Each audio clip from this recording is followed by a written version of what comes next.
তোমরা যারা ফার্স্ট সেমিস্টারে এবছর ভর্তি হয়েছো কল্যাণী ইউনিভার্সিটির বিভিন্ন কলেজে তোমরা পড়ছো, তোমরা জানো যে তোমাদের এবছর পেপারের নাম, পরীক্ষার প্যাটার্ন, পরীক্ষার সিলেবাস সব কিছুতেই অনেকটা পরিবর্তন এসেছে।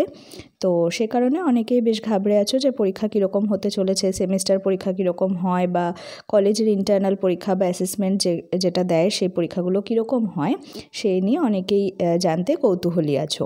তো তোমাদের কৌতূহল যাতে একটু হলেও মেটাতে পারি সেই কারণেই আমি কল্যাণী ইউনিভার্সিটির অন্তর্গত প্রীতিলতা ওয়েদাদার মহাবিদ্যালয় এই কলেজের এবছরের তোমাদের বাংলা মেজর পেপারের প্রশ্নপত্র নিয়ে, ইন্টারনালের প্রশ্নপত্র নিয়ে এখন এই ভিডিওটা বানাবো।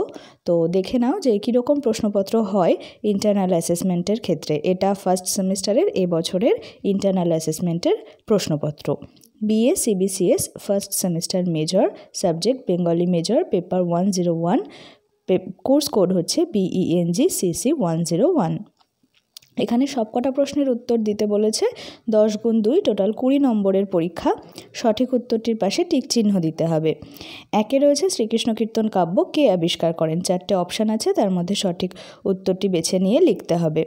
চর্যাপদ কত সালে প্রথম আবিষ্কৃত হয়? এরপর রয়েছে শ্রী চৈতন্য চরিতামৃত কাব্য কে লিখেছিলেন? উত্তর তোমরা জানো নিশ্চয়ই, এতদিনে অনেকেরই পড়াশোনা হয়ে গেছে, কৃষ্ণদাস কবিরাজ গোস্বামী।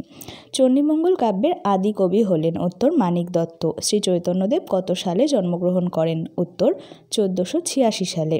চাঁদ সদাগর বেহুলা কোন মঙ্গল কাব্যের চরিত্র?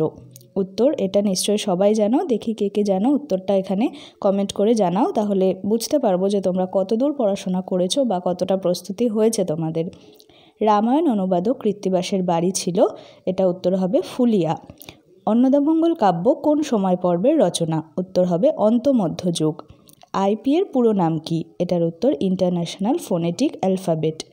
তারপর কোন ভাষা বংশ থেকে বাংলা ভাষার জন্ম হয়েছে? উত্তর ইন্দো ইউরোপীয়। তো আমি উত্তর সহ বলে দিলাম। এবারে তোমাদের কাজ হলো তোমরা 6 নম্বরের প্রশ্নের উত্তরটা কমেন্ট বক্সে জানাবে। আর তোমরা কী ধরনের ভিডিও চাইছো সেটাও অবশ্যই কমেন্ট বক্সে জানিও।